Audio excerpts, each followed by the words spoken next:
పెట్టుగా plan చేసి మన మీద వదిలేసాడు. ఇట్లా నాగార్జున్ని చూస్తున్నంతసేపు ఒక హై మైండ్ ఇట్లా ఎక్కడికో వెళ్ళిపోతుంది. అబ్బా నాగార్జున ఇంత బాగున్నాడు, ఇంత స్వాగ్ ఉంది, ఇంత బాగున్నాడా అని. అంత బాగుందన్న నాగార్జున గారి క్యారెక్టర్ మైండ్లోంచి అసలు పోదు జనాలకి. నాగార్జున గారు హ్యాట్స్ ఆఫ్ ఇలాంటి క్యారెక్టర్ మీరు ఒప్పుకున్నట్టు. ఎందుకు అంటే నెగిటివ్ రోల్లో జనాలు యాక్సెప్ట్ చేస్తారా లేదా అనేది మీరు పక్కన పెట్టేసి జనాలకు కొత్తదనం ఇవ్వాలని ట్రై చేశారు. మీరు ఇచ్చారు, న్యాయం చేశారు కూడా. చిన్న పెద్ద ముసలి ముతగా 100% ప్రతి వాళ్ళు యాక్సెప్ట్ చేస్తారు.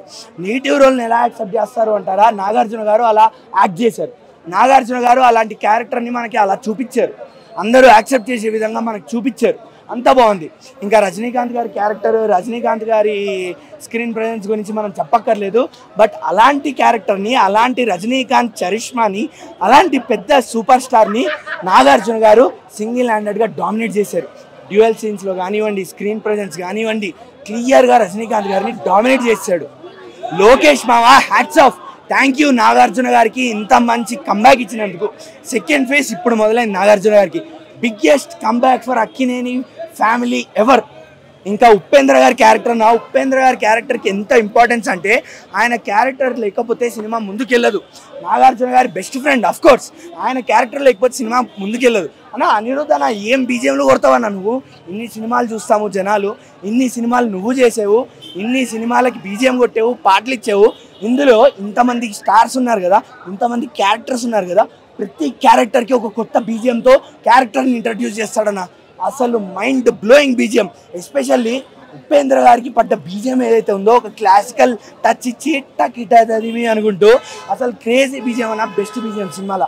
ఇంకా నాగార్జున గారికి I am the danger song ఇచ్చి ఆయనతో స్టెప్పులు వేపిస్తాడన్న. అసలు అది క్రేజియెస్ట్ మూమెంట్ అన్న సినిమా మొత్తంకి. నాగార్జున గారి steps I am the danger సాంగ్కి క్రేజియెస్ట్ మూమెంట్. ఇంకా పూజా హెగ్డే పాప ప్యూర్ గ్లామరస్ రోల్.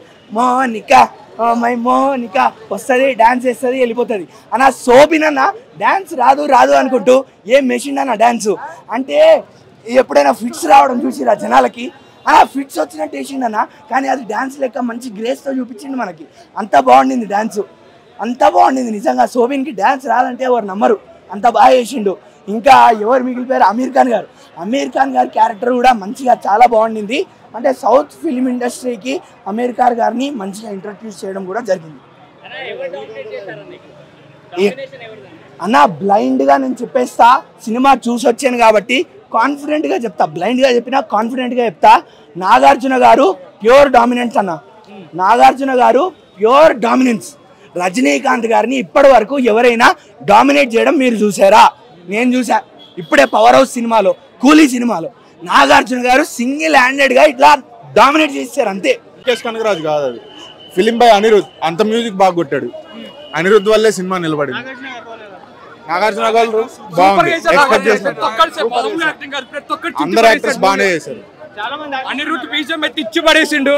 కూలీ పవర్ హౌస్ సినిమా అయితే ప్రతి సీన్, ప్రతి షాట్, రజనీ ఫ్లాష్ బ్యాక్ నుంచి ప్రతి సీన్ అన్ని బాగుంటాయి. ప్రతి ఒక్కటి చూడండి, సినిమా మాత్రం బాగుంటది. అందరిది బాగుంది, స్టోరీ పరంగా, క్యారెక్టర్స్ పరంగా everything is like really nice. కూలీ బాగుంది సినిమా, చాలా బాగుంది. ఏం లేదు, లాగేం లేదు. ఎక్స్పెక్టేషన్స్ ఏం లేకుండా వెళ్తే సినిమా బాగా నచ్చింది. Anirudh is like rock star, చాలా బాగుంది సినిమా అయితే, చాలా బాగుంది. Everything is good. I really like the film. అదే అండి, ఎక్స్పెక్టేషన్ పెట్టుకోవద్దు. This completely different. ఈ సినిమా ఆ రకంగా తీసుకుంటే చాలా బాగుంది. ఏది టూ గుడ్, ప్రతి డీటెయిల్ బాగుంది. సినిమా చాలా బాగుంది బ్రో, సూపర్.